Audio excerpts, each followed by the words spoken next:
Mga kasayan, yung nakaraan nagkabit tayo ng mini driving light gamit ang positive at negative ng battery. Positive at negative lang kasayan na wala tayong i-wiring sa motor. Kadalasan dito nagwa-wiring yung mga baguhan magdi-DIY. Ngayon pagka nag-wiring na sila sa ibang wiring kagaya ng accessory wire, pag-upgrade na kasayan para mas mabilis natututo yung nagwa-wiring pagka ganito. Kasi kadalasan naman ang mga ilaw positive at negative lang. Ito siya kasayan na ganito yung una natin gagawin.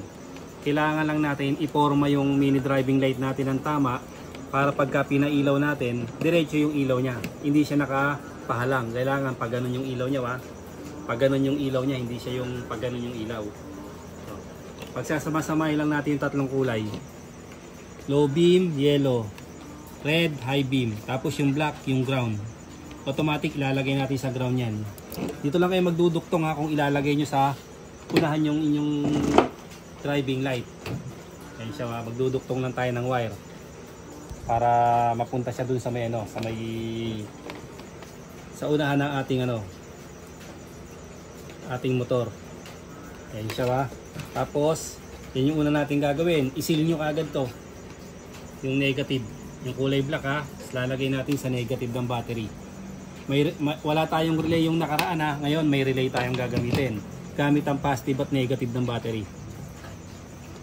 Ito ilalagay natin ito sa negative. Tapos itetest natin yung nabili natin na mini driving light kung okay siya. Dahil may negative na siya, pinaghiwalay natin yung mga kulay, yung low beam, high beam at ground. Pag dinikit natin sa positive, dapat iilaw na siya. Siya kasayan ikit na natin sa positive.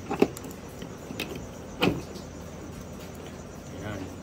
Iilaw na siya Ayan.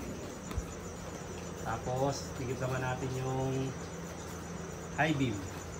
Ayan yung high beam natin. Ito yung low beam. Tapos, ito yung high beam. Ayan Ibig sabihin, okay yung ating mini driving light. Ayan diduktungan natin, nasa unahan na siya. Meron na tayong ground, nailagay natin yung ground Dito naman papasok kasayan yung ating relay. Ito siya Ngayon kasayan, ito yung pinaka safety. Yung gagamit tayo ng fuse box at fuse. Ito siya Pero pwede rin tayong hindi gumamit. Kung halimbawa gagamit tayo, ganito yung gagawin natin Pagsasamahin lang natin yung nasa dulo ng relay. Itong nasa dulo Ito, tatlong hilera to. Tutukan mo to Tatlong hilera Hindi na tayo mag-ano dito, hindi na tayo mag-number. Ito yung tapat nito. Ito yung tapat nito Ito yun.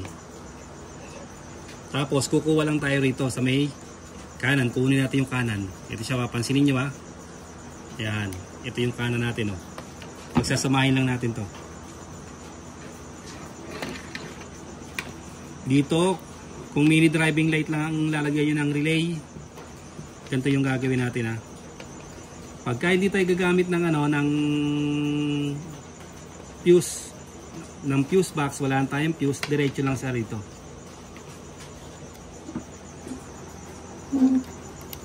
Ito diretso lang to rito Ito yung sa kukumun tayo ng maglalagay muna tayo ng wire sa negative.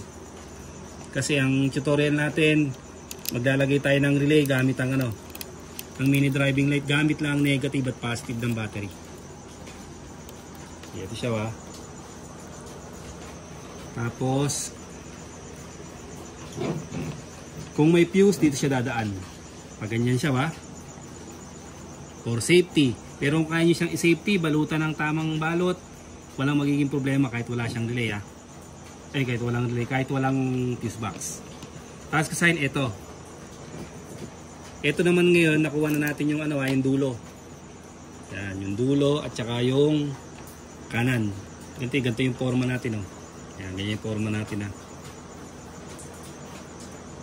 Ito nakuha natin kasi ito pwede naman to Ito yung makuha natin tsaka yung dulo. Kahit magkabaligtaran siya Pag nakuha na natin yan, ito ilalagay din natin sa negative yung isa. May matitirang dalawa dyan. Kung 4 pin ang relay mo, 4 pin yung ginamit mong relay, ito isa lang matitira. Kahit anong relay na gamitin mo rito, pwede, wag mo nang gagamitin yung gitna. Ang nire-relay lang natin dito yung mini driving light ha. Ito, kung 4 pin ang bibili mong relay, hindi na ito gagamitin. Ito ilalagay natin to rito sa negative. Yung siya kasayan ha. Paglagay natin sa negative, gagana na i-relay natin ha. Ito, lagay natin sa negative. Ibig sabihin kasayan, papasok na ngayon yung ano. Papasok na ngayon yung ating 3-way switch. Ito na ngayon 3-way switch natin ha. Ilalagay natin ngayon sa may dulo. Ito siya ha. Yung gitna hindi natin gagamitin. Kahit anong relay, ganito yung gawin yung pag-wiring ha. Ayun siya ha. Mamaya re-recta natin yung walang ano, walang fuse. Ito ha. Itong common, lalagay natin sa 87. O sa may unahan ha. Unahan. Ito 3085, yung negative natin 86. Pero pinuturo ko na lang yung position para mas madali oh. Kahit hindi nyo natingnan yung number. Ito na siya kasayan ha. Pag ito yung ginawa nyo, kahit magpreno kayo, kahit magbusina kayo, kahit mag signal light kayo, hindi lalabo yung ano nyo, yung mini driving light. Tapos ito ilalagay natin sa magkabila. Kung magkakabaliktad yung high and low nyo, pagbaliktad rin nyo lang. Importante mahanap nyo yung common. Ito yung common natin, kulay ano ha, kulay red. Yung 3-way switch, common ng 3-way switch sa 87 ang relay. Dapat pag binuway natin, iilaw na siya. Ayun siya ha. Ayun nakasaya yung ano natin ha, ilaw na yan ha.